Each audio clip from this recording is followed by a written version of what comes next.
नमस्कार, आपके तारे में आप सबका बहुत बहुत स्वागत है। मैं हूं प्रवीण मिश्र। आइए जानते हैं कि 23 अक्टूबर का दिन आपका कैसा बीतेगा, सितारे क्या संकेत दे रहे हैं। सबसे पहले बात पंचांग की। 23 अक्टूबर 2021 दिन शनिवार, कार्तिक मास चल रहा है, कृष्ण पक्ष है, तृतीया तिथि है, कृतिका नक्षत्र रहेगा रात को 9:53 तक और इसके बाद रोहिणी नक्षत्र शुरू हो जाएगा। चंद्रमा वृष राशि में गोचर कर रहे हैं और भगवान सूर्य तुला राशि में विराजमान है। अभिजीत मुहूर्त का समय होगा 11:43 से लेकर के 12:28 तक दिन में ये समय है। और राहु काल का समय होगा 9:16 से लेकर के 10:41 तक। तो अभिजीत मुहूर्त का समय वो होता है जिसमें आप कोई भी महत्वपूर्ण कार्य कर सकते हैं। तो ये जो समय है, इस समय आप महत्वपूर्ण काम कर लीजिएगा आज जो आप करना चाहते हैं। और राहु काल वो समय है जिसमें कोई भी शुभ काम करने से बचना है। तो 9:16 से 10:41 तक राहु काल रहेगा, तो इसमें कोई भी महत्वपूर्ण काम मत करिएगा। लेकिन day to day activity, day to day work आप अवश्य कर सकते हैं। दिशाशूल है पूर्व दिशा, तो पूर्व दिशा की यात्रा ना करें। यदि जाना है पूर्व दिशा की तरफ तो अभी रुक जाइए। यात्रा का मतलब ये है कि अगर आप प्रतिदिन पूर्व दिशा की तरफ जाते हैं तो अवश्य जाइएगा, लेकिन लंबी दूरी की यात्रा पूर्व दिशा की ओर ना करें तो अच्छा रहेगा। चलिए शुरू करते हैं राशिफल का सिला। बात करते हैं राशिफल की। सबसे पहले बात मेष राशि की। चंद्रमा आपकी राशि से दूसरे घर में गोचर कर रहा है और मेष राशि का स्वामी मंगल तुला राशि में है।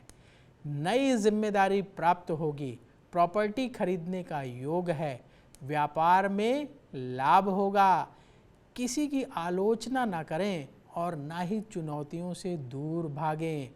शुभ रंग है आपके लिए केसरिया, तो केसरिया रंग की ड्रेस पहन सकते हैं। उपाय क्या करना है? पक्षियों को दाना खिलाएं। जो उड़ने वाले पक्षी जहाँ ज़्यादा बैठते हैं उस स्थान में जाइए और दाना डाल दीजिए। पक्षी आएंगे, खाएंगे और उड़ जाएंगे। आपको शुभ फल की प्राप्ति हो जाएगी। वृष राशि। चंद्रमा आपकी राशि में ही गोचर कर रहा है, यानी वृष राशि में चंद्रमा बैठा हुआ है और जो वृष राशि का स्वामी शुक्र है वो वृश्चिक राशि में विराजमान है। आपके काम पूरे होने वाले हैं, जो काम रुके हुए थे वो पूरे हो जाएंगे। धन लाभ के योग बने हुए हैं आपके लिए। ऑफिस में सहकर्मियों से सहयोग मिलेगा, मन खुश रहेगा। विदेश से जुड़े बिजनेस से लाभ होगा। यदि आप फॉरेन से ट्रेड करते हैं, इंपोर्ट एक्सपोर्ट अगर कोई काम करते हैं तो उसमें आपको लाभ होगा। समय आपका अनुकूल है। शुभ रंग है हल्का आसमानी और उपाय क्या करना है आपको? किसी गरीब को 1 किलो आटे का दान करें तो बहुत शुभ होगा। मिथुन राशि। चंद्रमा आपकी राशि से 12वें घर में गोचर कर रहा है और मिथुन राशि का स्वामी बुध कन्या राशि में विराजमान है। धन लाभ हो सकता है। नए निवेश करने से बचिए। अचानक से धन लाभ होगा तो पैसा आपके पास आएगा, बस आप धैर्य रखिएगा। आपकी कही हुई बात किसी को गलत लग सकती है या उसे लोग गलत समझ सकते हैं, इसलिए बोलते समय बहुत सावधानी बरतनी होगी। सोच समझ करके, तोल मोल करके बोलना होगा। शुभ रंग है आपके लिए हल्का नीला और उपाय किसी गरीब को आज फल का दान करें। कोई भी फल, सेब, केला, जो आप चाहें वो दान कर सकते हैं। कर्क राशि। चंद्रमा आपकी राशि से 11वें घर में गोचर कर रहा है और कर्क राशि का स्वामी स्वयं चंद्रमा ही है। धन लाभ होगा। परिवार में खुशहाली और बढ़ेगी। किसी बात को लेकर किसी से उलझे नहीं, यानी अपने काम से मतलब रखना है। हर काम धैर्य से करना है।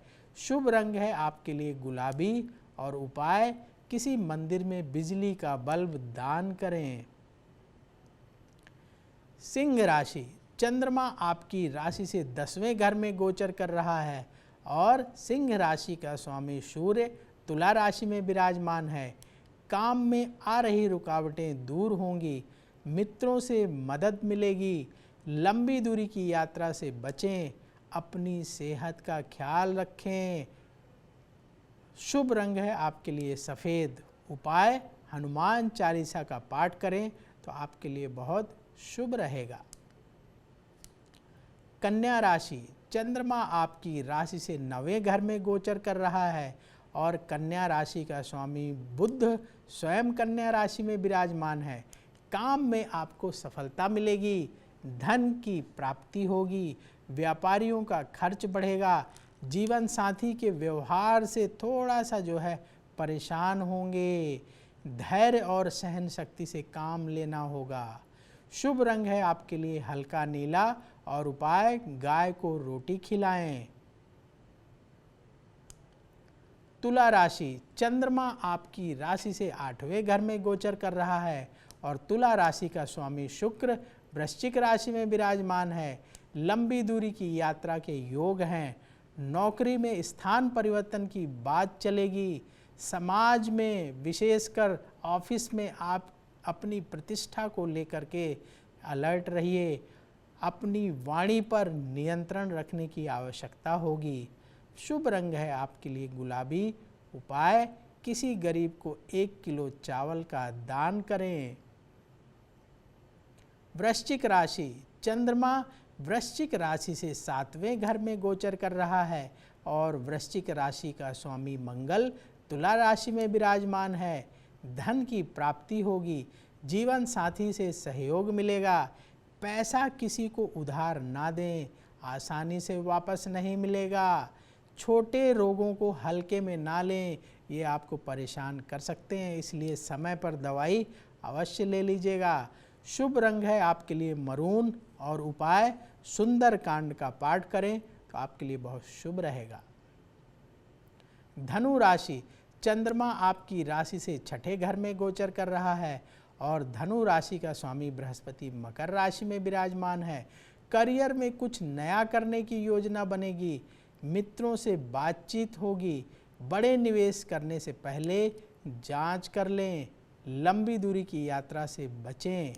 शुभ रंग है क्रीम। उपाय किसी गरीब को 1 किलो गुड़ का दान करें।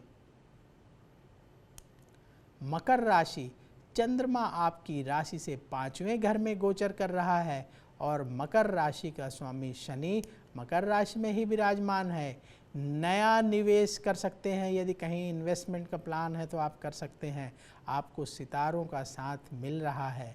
अगर आपकी मैरिज अभी तक नहीं हुई है, अगर आपकी मैरिज हो गई है, माफ़ करिएगा, तो जीवन साथी से कुछ न कुछ अनबन हो सकती है, तो लाइफ पार्टनर से बातचीत करते समय अपना व्यवहार विनम्र रखिएगा।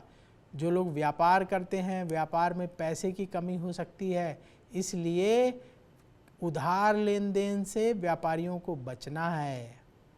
शुभ रंग है आपके लिए नीला और उपाय किसी गरीब को भोजन कराएं। कुंभ राशि, चंद्रमा आपकी राशि से 4थे घर में गोचर कर रहा है और कुंभ राशि का स्वामी शनि मकर राशि में है। घर में खुशहाली बढ़ेगी, रिश्तेदारों से मुलाकात होगी, सोचे हुए काम पूरे होंगे, लेकिन बहुत ज़्यादा जल्दबाजी किसी भी काम में ना करें। परिवार वालों की इच्छा का सम्मान करें, उनकी बात मानेंगे तो अच्छा रहेगा। शुभ रंग है आपके लिए आसमानी और उपाय किसी गरीब को 1 किलो आटा दान करें। मीन राशि, चंद्रमा आपकी राशि से 3रे घर में गोचर कर रहा है और मीन राशि का स्वामी बृहस्पति मकर राशि में है। नए लोगों से मुलाकात होगी, मित्रों की मदद करने का अवसर आपको प्राप्त होगा, धन लाभ के नए रास्ते बनेंगे। काम की वजह से थकान महसूस होगी, लेकिन अपना उत्साह बनाए रखिएगा। शुभ रंग है आपके लिए गुलाबी और उपाय हनुमान चालीसा का पाठ करें। हनुमान जी की कृपा से सब कुछ अच्छा होगा। अब बात करते हैं कुंडली में यदि शनि कमज़ोर हो तो बिना कुंडली देखे आप कैसे पता लगा सकते हैं कि शनि आपकी कुंडली में शुभ फल देने वाला है या अशुभ फल देने वाला है। तो कुछ ऐसे लक्षण हैं जिनके आधार पर आप ये पता लगा सकते हैं कि शनिदेव से आपको शुभ रिजल्ट मिलेगा कि अशुभ मिलेगा। तो कुंडली में यदि शनि कमज़ोर हो, अशुभ स्थिति में हो, तो क्या परेशानी होती है।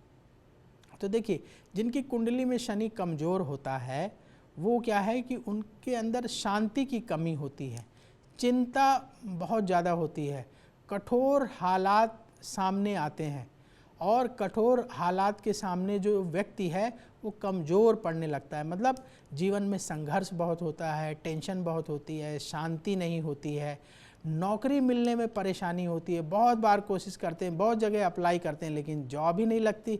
बहुत सारे लोग आपको मिलते होंगे, कहते होंगे मैंने बहुत अप्लाई किया लेकिन मुझे जॉब नहीं मिली। तो ये अगर शनि कमज़ोर हो, कुंडली में अशुभ फल दे रहा हो, तो ऐसी स्थिति बनती है। जिनकी कुंडली में शनि कमज़ोर होता है ऐसे लोग आलसी होते हैं, हमेशा थकान महसूस करते हैं। आप उनको जब देखो तो वो थके हुए ही रहते हैं, सहन शक्ति उनके अंदर बहुत कम होती है, थोड़ी सी बात पर गुस्सा आ जाता है। अगर जिनका शनि कमज़ोर होता है उनका पेट गड़बड़ रहता है, अपच की समस्या हो जाती है, संक्रमण रहता है, रोग परेशान करते हैं, बुखार होता है, जोड़ों में दर्द होने लगता है और तरह तरह के बहरापन होता है, पीलिया, मिर्गी, कैंसर जैसे रोग परेशान करने लगते हैं यदि कुंडली में शनि कमज़ोर होता है। तो शनि की कमज़ोरी की वजह से बहुत सारी परेशानियां होती हैं, बहुत सारे रोग जो है परेशान करते हैं। तो ये जो लक्षण हम आपको बता रहे हैं, इनके आधार पर बिना कुंडली देखे आप ये पता लगा सकते हैं कि किसकी कुंडली में शनि कमज़ोर है या अशुभ फल दे रहा है। जब कोई ग्रह कमज़ोर होता है ना, पीड़ित होता है, तभी वो जो है अशुभ फल देता है और इस तरह के रिजल्ट देता है। तो शनि यदि कुंडली में कमज़ोर है तो वो व्यक्ति को आलसी बना देता है, उसके अंदर उत्साह की कमी होती है और फिर जो है सहन शक्ति कम पड़ जाती है, रोग परेशान करते हैं। लेकिन अब बात करते हैं कि जिनकी कुंडली में शनि बली हो, शनि मजबूत हो। देखिए, शनि तुला राशि में सबसे मजबूत माना जाता है, उच्च का माना जाता है। तो यदि शनि तुला राशि में है या अपने मित्र की राशि में कहीं बैठा हुआ है, जैसे मान लीजिए कि शुक्र की राशि में बैठा हुआ है, शुक्र की राशि एक तो तुला हो गई, दूसरी वृष राशि हो गई, और अपने बुध की राशि में बैठा हुआ है तो वहाँ भी अच्छे रिजल्ट दे देता है। तुला में तो बहुत अच्छे रिजल्ट देता है। तो यदि शनि बली हो तो ऐसे लोगों के क्या लक्षण हैं जिनकी कुंडली में शनि बली होता है। तो शनि बली हो तो धैर्य प्रदान करता है, एकाग्रता प्रदान करता है, जीवन में सच्चाई और शांति का विस्तार करता है। मतलब ऐसे लोग उत्साहित होते हैं, शांति से अपना काम करते हैं, सुलझे हुए लोग होते हैं। और शनि यदि बली हो तो परिश्रमी बनाता है, ये लोग हार्ड वर्कर होते हैं। आपने सुना होगा ना कि कुछ लोग वर्कोहलिक होते हैं, खूब काम करते हैं, खूब मेहनत करते हैं, थकते ही नहीं हैं, काम करते करते लगातार काम करते रहते हैं। तो जब शनि कुंडली में मजबूत होता है तो आदमी को परिश्रमी बनाता है। और बहुत अच्छी बात शनि की ये है कि लंबी आयु देता है, क्योंकि शनि सबसे धीरे चलने वाला प्लैनेट है, एक राशि को पार करने में ही 2.5 साल लग जाते हैं। तो ये व्यक्ति को लंबी आयु प्रदान करता है। वृष राशि, कन्या राशि, तुला राशि और मिथुन, तो अगर ये लग्न हो, वृष लग्न, कन्या लग्न, तुला लग्न और मिथुन लग्न हो और शनि अनुकूल स्थान पर बैठा हो तो बहुत ही शुभ रिजल्ट प्रदान करता है। अब मान लीजिए कि किसी की कुंडली में शनि कमज़ोर है। जैसे कमज़ोर कब होगा, अगर मेष राशि में बैठा हो, मंगल की राशि में बैठा हो तो शनि कमज़ोर होता है, उतने अच्छे रिजल्ट नहीं देता है। तो शनि से शुभ फल पाने के लिए शनिदेव आप पर कृपा करें, आपको शुभ फल प्रदान करें, तो क्या उपाय करना चाहिए। तो पहला सबसे अच्छा उपाय है, मछलियों को आटे की गोली बना बना के खिलाइए। आटे का बड़ा सा पेड़ा बना लीजिए और फिर उसको ले जा कर के कहीं तालाब के किनारे, कहीं ऐसी जगह जहाँ मछलियाँ हों, नदी के किनारे बैठ जाइए और छोटी छोटी गोली बना करके मछलियों को खिलाइए। और क्या करना है, लोहा, सरसों का तेल, बादाम, इनका कनेक्शन भी शनि से है तो इनका दान करना चाहिए। अब लोहे का दान का मतलब ये नहीं कि आप कील ले जा करके किसी को दे दीजिए तो वो बेचारा कील का क्या करेगा, अपने घर में कितनी कील लगाएगा। लोहे की कोई उपयोगी वस्तु देना है, जैसे आप साइकिल दे दीजिए किसी गरीब आदमी को तो साइकिल चला के चला जाएगा, कोई गरीब आदमी उसको रिक्शा दिलवा दीजिए, तो कोई लोहे की काम की चीज़ दीजिए, हथौड़ी ही दे दीजिए तो हथौड़ी किसी काम तो आ जाएगी। जो गरीब मान लीजिए कोई घर बनाने का काम करता है तो उसको घर बनाने के औजार दे, औजार दिलवा दीजिए, घर बनाने के औजार हैं। कोई कारपेंटर है, गरीब है, तो उसको कारपेंटर के जो सामान आते हैं लोहे के वो दिलवा दीजिए। सरसों का तेल, किसी को बढ़िया 1 बोतल सरसों का तेल अच्छे ब्रांड का दान कर दीजिए कि वो उसको सब्जी बना के खाए, उसका अच्छे से प्रयोग कर ले। बादाम तो है ही है, बादाम अगर आप किसी को दान करते तो बड़ी अच्छी बात है, बादाम दान कर सकते हैं। और क्या करना चाहिए जिससे शनिदेव प्रसन्न होते हैं और शुभ फल देते हैं? बुजुर्गों में शनि का वास होता है, तो बूढ़े बुजुर्ग आपके घर परिवार में हैं, आसपास हैं, कहीं हैं, उनकी मदद करिए, उनको खाने पीने की चीज़ें दान करिए, उनकी किसी भी तरीके से अगर उनकी मदद कर सकते हैं करिए। इसी तरीके से जो असहाय लोग हैं, जो जिनका मान लीजिए कि किसी तरह से हैंडीकैप्ड हैं, उनकी हेल्प करिए और उनकी मदद करिए, उससे भी शनिदेव प्रसन्न होते हैं। और शनिदेव कैसे प्रसन्न होते हैं? हनुमान जी की पूजा से। जो सुमिरै हनुमत बलबीरा, जो हनुमान जी का सुमिरन करता है, संकट कटै मिटै सब पीरा, उसकी सारी पीराएं, सारे संकट दूर हो जाते हैं। तो संकट कटै मिटै सब पीरा, जो सुमिरै हनुमत बलबीरा। तो हनुमान जी का पूजन करिए, हनुमान जी का प्रतिदिन पूजन करिए, शनिदेव परेशान नहीं करेंगे। इसके अलावा यदि आप करना चाहते हैं तो शनिवार का व्रत रख लीजिए और उस दिन गरीबों को भोजन कराइए अपने प्रसाद ग्रहण करने से पहले। और मांस मदिरा का सेवन ना करें, क्योंकि ऐसा करने से तामसिक प्रवृत्तियां बढ़ती हैं और फिर परेशानी होती है। अब वक्त हो गया है आज के उपाय का। यदि नौकरी नहीं मिल रही है, आप कोशिश कर रहे हैं लेकिन जॉब नहीं मिल रही है आपको, तो आपको क्या उपाय करना चाहिए? उपाय नोट करिए, बहुत ही सरल उपाय है। शनिवार के दिन काले चने और उड़द का दान करें। मंगलवार के दिन हनुमान मंदिर में बूंदी का प्रसाद चढ़ाएं। तो कम से कम 1 किलो काले चने और कम से कम 1 किलो उड़द ले जाकर के किसी गरीब को दे दीजिए। काले चने बिल्कुल साफ़ सुथरे होने चाहिए जिससे कि वो उनका प्रयोग करे और उनको खा ले। उड़द इसी तरीके से बहुत बढ़िया हो कि वो उड़द का प्रयोग करे, उसको खा ले। ऐसी चीज़ें कभी मत दान करिएगा जो आप स्वयं उपयोग नहीं कर सकते। जो चने आप नहीं खा सकते वो दान नहीं करना है। और मंगलवार के दिन हनुमान मंदिर में जाकर के बूंदी का प्रसाद चढ़ाइए।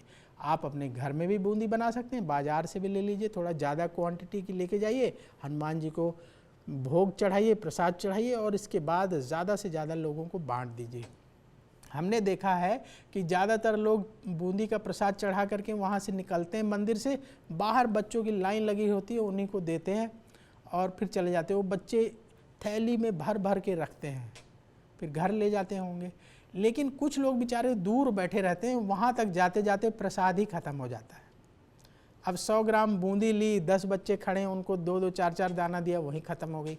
अब जो बेचारा संकोच की वजह से आगे नहीं आता, कोई रिक्शा वाला खड़ा है या कोई और गरीब आदमी दूर खड़ा है, तो उस तक प्रसाद ही नहीं पहुंचता, वो बेचारे खाली हाथ खड़े रहते हैं। 50 लोग भोग लगवा करके चले जाते हैं। तो आप पीछे से शुरू करिए, पहले उन लोगों को दीजिए जो आगे नहीं आते हैं, संकोच करते हैं, तो उन तक प्रसाद पहुँचाइए। इस तरीके से शुरू करेंगे तो बहुत अच्छा रहेगा, सबको प्रसाद मिल जाएगा। तो आप सबका आने वाला समय बहुत शुभ हो। नमस्कार।